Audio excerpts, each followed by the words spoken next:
identical charged spheres suspended from a common point by two massless strings of lengths L are initially at a distance d, dl, apart because of their mutual repulsion. The charges begin to leak from both the spheres at a constant rate. As a result, the spheres approach each other with a velocity v. Then, v varies as a function of the distance x between the sphere as v is directly proportional to x, v is inversely proportional to x, v is directly proportional to root x, or else v is directly proportional to inversely proportional to root x. तो ऐसे 4 options दिए।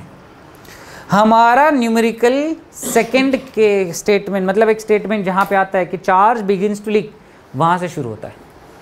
ठीक है, charge begins to leak with constant rate बोला है। Constant rate मतलब क्या? आपका चार्ज को आप किसके साथ लिखोगे?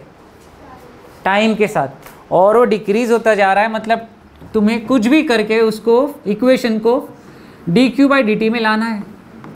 अपना पहला गोल यही है कि मेरा इक्वेशन मुझे किस में लाना है? dq/dt। ये फर्स्ट टास्क है। सेकंड, अब इसको वेलोसिटी में लेके जाना है। वेलोसिटी में कैसे लेके जाओगे?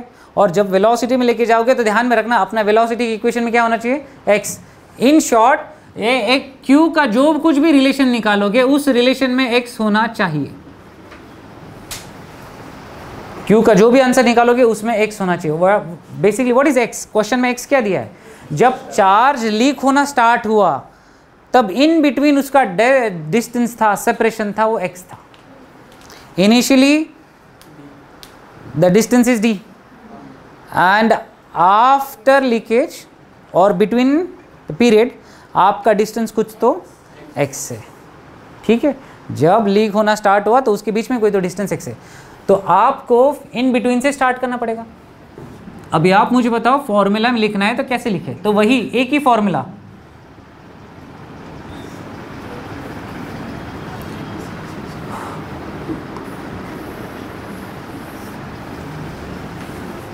tan theta equal to Fe/mg। सुनो, I write tan theta is equal to Fe/mg।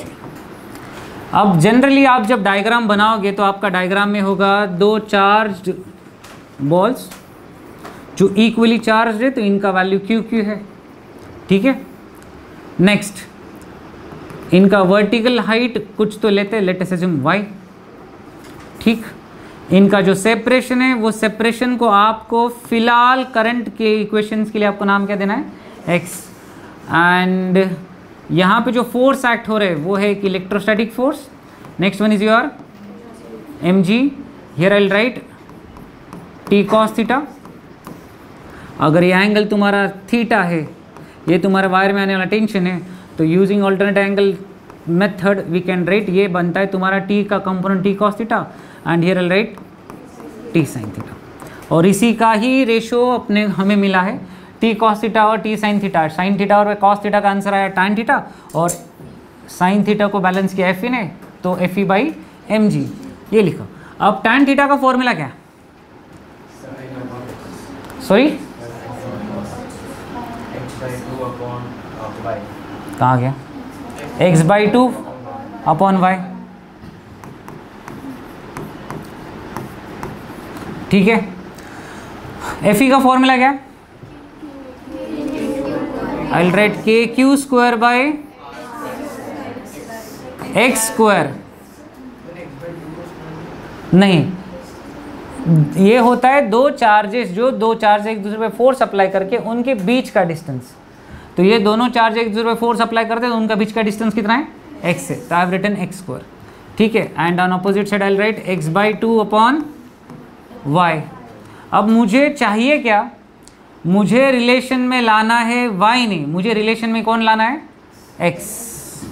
x तो है, बट x का इक्वेशन यहाँ से सॉल्व करने जाओगे तो आपको आंसर क्या मिलेगा वो कैलकुलेट करते करते जाना पड़ेगा। अगर हमने इसको x को सॉल्व किया तो आपको आंसर क्या मिलेगा? अगर मैंने सिर्फ साइन थीटा का कंपोनेंट यहाँ पे कंपेयर किया तो अलग इक्वेशन है, साइन थीटा को ही लोगे तो आपका क्या इक्वेशन क्या बनेगा? Opposite by hypotenuse. सिर्फ साइन थीटा को ही कंपेयर करके चलोगे तो आपको आंसर मिलेगा T sine theta equal to F E. T का क्या करोगे आप? मुझे पूरी इक्वेशन में टेंशन की जरूरत ही नहीं, समझे? और मुझे अगर x के साथ काम करना है तो x मेरे इक्वेशन में अगर होना चाहिए और इस हिसाब से मैं चलूं तो साइन थीटा को लेके गया, तो साइन थीटा को सॉल्व करते करते गया तो मैं टी का करूं क्या? बराबर, मेरी गाड़ी अटक गई। तो दूसरा ऑप्शन क्या है? कॉस के पास लेके जाके फायदा नहीं, क्योंकि कॉस रिलेट करेगा y with your pendulum length और लेंथ ऑफ पेंडुलम, तो कॉस के साथ लेके जाके फायदा नहीं। तो मेरे पास क्या ऑप्शन बचा? Tan theta. टैन थीटा को लेके आए, बट टैन थीटा को लेके आके फायदा नहीं है, क्योंकि मेरे लिए अभी भी इक्वेशन मुझे इस पेंडुलम के लेंथ के साथ लिखनी है। रीजन आपको वहां पे लिखा है d is much more less than l, तो ये रिलेशन के लिए मुझे लिखना है, ठीक है। अब राइट नाउ मेरा डिस्टेंस क्या है? x, तो इन करंट पोजिशन और एट प्रेजेंट ये इक्वेशन में ऐसे लिखूंगा, तो मुझे x और l को रिलेट करना पड़ेगा। x और l रिलेट कैसे होगा? तो पाइथागोरस थ्योरम अप्लाई करो। पाइथागोरस थ्योरम क्या बोलता है? Can I write l square is equal to x square plus y square, right, x by 2, क्योंकि आप हाफ, वेट ब्रैकेट डालना है मुझे एक्सप्लेन करना था कि मुझे सिर्फ हाफ का ही मतलब है, तो ब्रैकेट डालना है। तो अब मेरे पास ये टर्म है x by 2 the whole square plus y, ठीक है। तो y स्क्वायर का इक्वेशन आएगा y square is equal to l square minus x by 2 the whole square, correct है?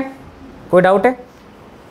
अभी आप इसको सॉल्व करने जाओगे, if I take square root on both sides as well as इस l को भी एलिमिनेट करना है, तो आप l को एलिमिनेट कैसे करोगे? सिर्फ इतना बोल के काम नहीं होता कि x is much more less than l, आपको l को एलिमिनेट करना पड़ेगा। l को एलिमिनेट कैसे करोगे? l ऑलरेडी छोटा है विथ रिस्पेक्ट टू x।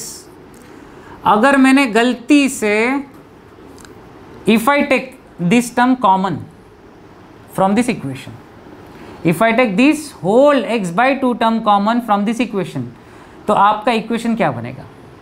ये सोचो। अब मुझे बताओ, इसके पास x बाई 2 टर्म है क्या? नहीं है, तो उतने टर्म से डिवाइड करना पड़ेगा। तो मैंने लिखा x बाई 2 टर्म अगर कॉमन लेना है तो ब्रैकेट में बनेगा l square upon x by 2 the whole square, बराबर बराबर, and minus 1 by assuming that, by if we can say that ये पूरा का पूरा टर्म तुम्हारा निग्लिजिबल है, क्योंकि ये डिनोमिनेटर बहुत बड़ा है, x बहुत बड़ा है कंपेयर टू l, मतलब l तुम्हारा 1 है और x तुम्हारा 10 है और 100 है, क्योंकि बहुत बड़ा है ना।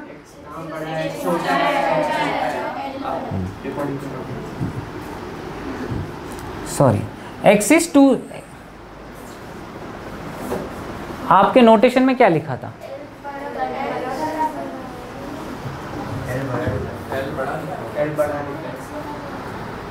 L बड़ा है डिस्टेंस से, तो L इज ग्रेटर, तो आपको x को एलिमिनेट करना पड़ेगा ना। मेरा रीड करना गलत हुआ, तो आपको x को एलिमिनेट करना पड़ेगा। तो x को एलिमिनेट करने के लिए आप क्या करोगे?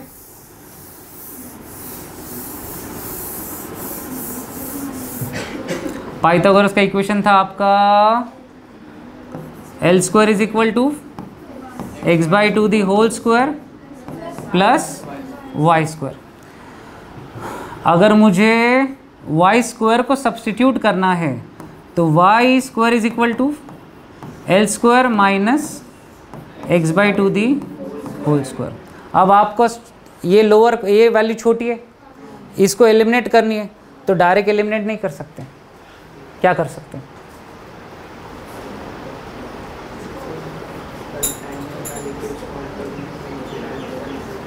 क्या कर सकते हैं?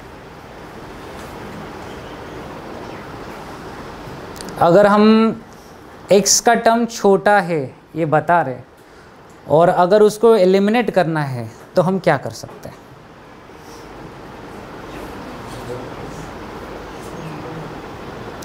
कैसे जीरो करोगे? एक तो तुम्हारे पास ऑप्शन है बाइनोमियल एक्सपेंशन जाओ, उसका प्रॉब्लम ये होगा कि बाइनोमियल एक्सपेंशन करने जाओगे तो वहाँ पे आपको फॉर्मूला क्या बनता है, 1 + x और 1 - x।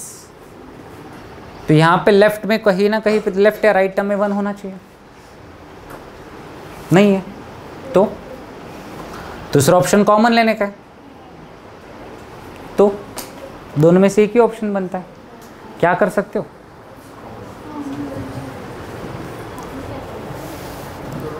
दोनों में से एक ही ऑप्शन बनता है, क्या कर सकते हो?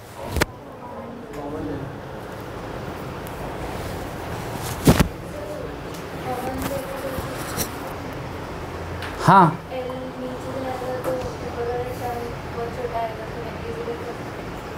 डू इट, ट्राई करो।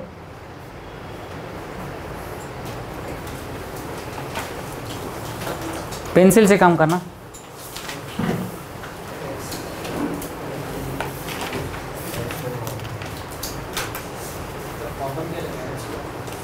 आपका छोटा छोटा में उसको एलिमिनेट करना है तो L² कॉमन लो। कॉमन लो के क्या होगा देखो फटाफट।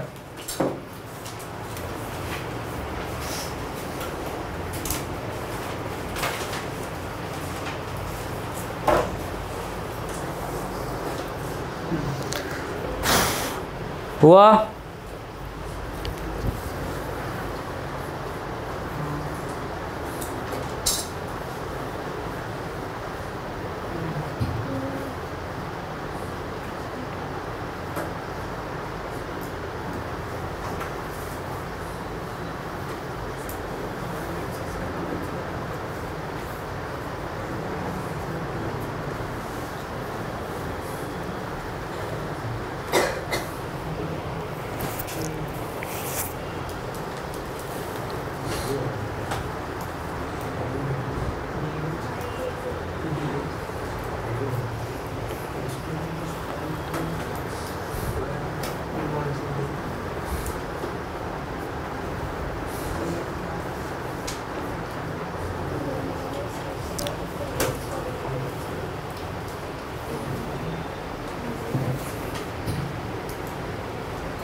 क्या कर सकते हैं? अगर एक काम किया है, ठीक है, सुनो सुनो सुनो सुनो, तकलीफ थोड़ी कम करता हूँ, ध्यान दो। हमारे पास इक्वेशन में हमने ऑलरेडी बोल के रखा है कि this x is too small and L is greater. तो अगर आप इसका स्क्वायर करने जाओगे तो ऑलरेडी छोटी टर्म है, छोटे टर्म का स्क्वायर क्या होता है? और छोटा होगा, और छोटा होगा। तो can I say that here x is already much more smaller than L, therefore x² term और higher order of x always are is negligible. तो अगर निग्लिजिबल इसको रिमूव किया तो what we have, y² is equal to L², therefore y is equal to, अगर ये सीधा यहाँ सब्स्टिट्यूट करो तो तुम्हारा आंसर क्या आएगा, KQ² upon x² is equal to x/2L। भूल गया, थैंक यू, रह गया लिखना, थैंक यू। तो अभी एक काम करो, मुझे रिलेट, मैंने पहले ही बोला था मुझे किसको किसके साथ रिलेट करना है, Q को x के साथ, मुझे रिलेट करना है Q को x के साथ। ज़रा चेक करो, Q भी है, x वहाँ पे शिफ्ट कर लूँ, K/mg को मैंने साइड में रखा, तो here we have Q² is equal to x² को वहाँ लेके जाऊँगा तो /12। तो सर चेक करो, can I say that your Q² is directly proportional to, बाकी मैंने एज्यूम किया कि लेंथ चेंज होगी क्या मेरी, K तो ऑलरेडी कांस्टेंट है, mg भी कांस्टेंट है, तो वो कुछ चेंज नहीं होगा, तो बाकी सब कांस्टेंट हुआ। तो Q² का रिलेशन x³ है। If I take cube root on both the sides then, sorry square root on both the sides then x to the power 3/2, ठीक है। अब एक काम करो सर, मुझे यहाँ पे वेलोसिटी लानी है, dq बाई dt से क्या होगा, तो मेरे पास ऑप्शन है, अगर आप हमारे दोस्त ने बोला सर यहाँ पे dq बाई dt कर दो, तो यहाँ पे मिलेगा क्या, ये भी डिफरेंशिएट होगा, what we have x to the power 3/2, इसका डिफरेंशिएशन क्या आएगा, ऐसा करके मिलेगा क्या, इसका आंसर 0 आएगा, क्योंकि आप जब कोई फंक्शन को डिफरेंशिएट करते हो तो आपका उस फंक्शन का वेरिएबल यहाँ होना चाहिए, बराबर, कोई डाउट है। तो यहाँ पे dq बाई dt लिए ठीक है, यहाँ d बाई dt लिए ठीक है, इस d बाई dt का कुछ कर नहीं सकते, तो इसको चेंज कैसे कर सकते हैं, I will multiply this equation by dx by dx, understood. तो सर चेक करो, dq by dt proportional to dx by dx multiplied by d by dx of d by dt of x to the power 3/2, इन दोनों को swap करो, change करो, तो क्या मिलेगा, dx बाई dt तुम्हारा बनेगा वेलोसिटी, और ये x उधर गया तो तुम्हारा x क्यूब डिफरेंशिएट होगा विथ रेस्पेक्ट टू 3/2, बराबर। अब ये टर्म कांस्टेंट रेट से चल रही है तो ये कांस्टेंट है, तो वेलोसिटी का टर्म जो भी आया वो लेफ्ट में हम शिफ्ट कर सकते हैं, x cube x to the power 3/2 का डिफरेंशिएशन हमें आता है 3/2 x to the power 3/2 minus 1 half को तुम रूट लिख सकते हो, but I simply I write x/2 नहीं। अब फिर से ये 3/2 कांस्टेंट है, dq बाई dt भी कांस्टेंट है, तो x to the power half यहाँ लेके आओ तो कहाँ जाएगा, 1/x to the power half proportional to v, ये अगर ऊपर लेके आएगा तो v का रिलेशन क्या आएगा, x टू द पावर, ये ऑप्शन करेक्ट है।